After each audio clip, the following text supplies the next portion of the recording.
यह कहानी है एक ऐसे राजपूत राजा की जिसने अपने दौर में दिल्ली की सल्तनत और विदेशी आक्रमणकारियों के खिलाफ 100 से ज्यादा युद्ध लड़े और अपने शौर्य का परचम बुलंद किया।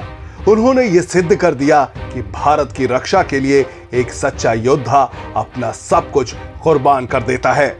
हम बात कर रहे हैं महापराक्रमी राजा राणा सांगा की, जिन्होंने अपने जिस्म पर 80 से ज्यादा गहरे जख्म खाए, लेकिन अपने जीते जी भारत की आन बान और शान को झुकने नहीं दिया। दुनिया के सबसे खूंखार आक्रांता बाबर के खिलाफ जंग में एक आंख, एक हाथ और एक पैर गंवाने के बावजूद वो आखिरी सांस तक लड़े, लेकिन झुकना कबूल नहीं किया। लेकिन राणा सांगा को आखिर किसने धोखे से मारा? क्या मुगल बादशाह बाबर राणा सांगा के न्योते पर भारत आया था? अगर राणा सांगा के बुलाने पर बाबर भारत आया था, तो फिर राणा सांगा और बाबर के बीच जंग क्यों हुई? चलिए जानते हैं इन सभी सवालों के जवाब हमारी खास पेशकश राणा सांगा ए ग्रेट राजपूत वॉरियर में। राणा सांगा का असली नाम महाराणा संग्राम सिंह था और वो सिसोदिया वंश के एक महान योद्धा थे। वे 16वीं शताब्दी में मेवाड़ के शासक बने और उन्होंने दिल्ली की सल्तनत को चुनौती दी। उनकी वीरता के किस्से इतिहास में स्वर्ण अक्षरों में दर्ज हैं। वे अपने समय के सबसे शक्तिशाली हिंदू सम्राट थे। उनके शरीर पर पड़े 80 घाव उनकी वीरता का प्रमाण देते थे।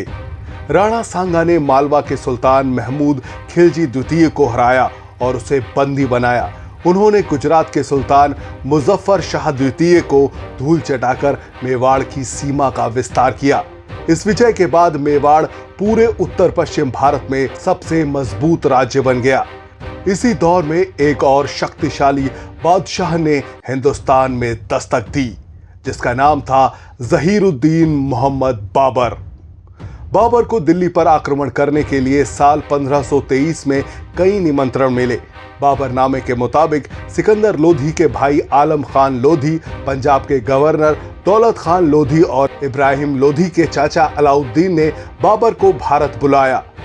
बाबरनामे में इस बात का भी जिक्र है कि राणा सांगा ने भी बाबर को इब्राहिम लोधी से लड़ने और उनकी मदद करने का प्रस्ताव दिया, लेकिन उनका असली मकसद इब्राहिम लोधी को उखाड़ फेंकना था।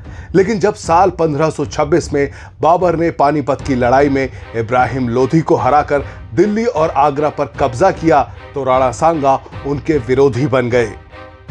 राणा सांगा को एहसास हो गया था कि बाबर का इरादा सिर्फ लूटपाट करना नहीं था, बल्कि वो भारत पर शासन करना चाहता था।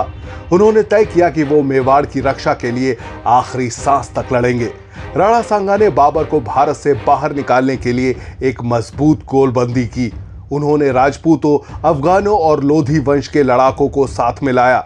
साल 1527 में खानवा के युद्ध के मैदान में बाबर और राणा सांगा की सेना में खूंखार जंग हुई। इस युद्ध से भारत का भविष्य तय होना था। राणा सांगा की सेना तादाद में बाबर से बहुत ज्यादा थी। उन्होंने अपने सैनिकों का नेतृत्व खुद किया और असाधारण वीरता का प्रदर्शन किया। युद्ध में उनकी तलवार बिजली की तरह चमक रही थी और उनके घुड़सवार योद्धा दुश्मनों पर टूट पड़े। लेकिन बाबर ने अपने तोपखाने की शक्ति और कूटनीति का बेजोड़ इस्तेमाल किया।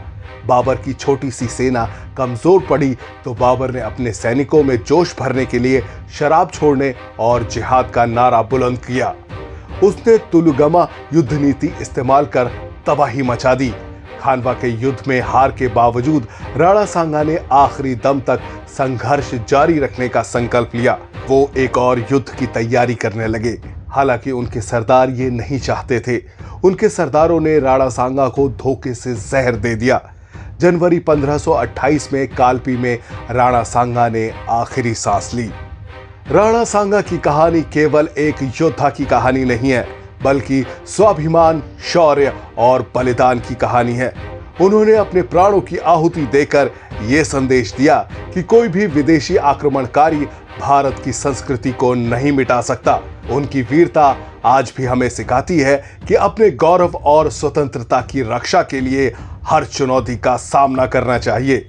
उनके गौरव का ही असर था कि मृत्यु के बाद भी उनकी विरासत जिंदा रही और आगे चलकर महाराणा प्रताप ने उसी जज्बे से और उसी जुनून से मुगलों का मुकाबला किया।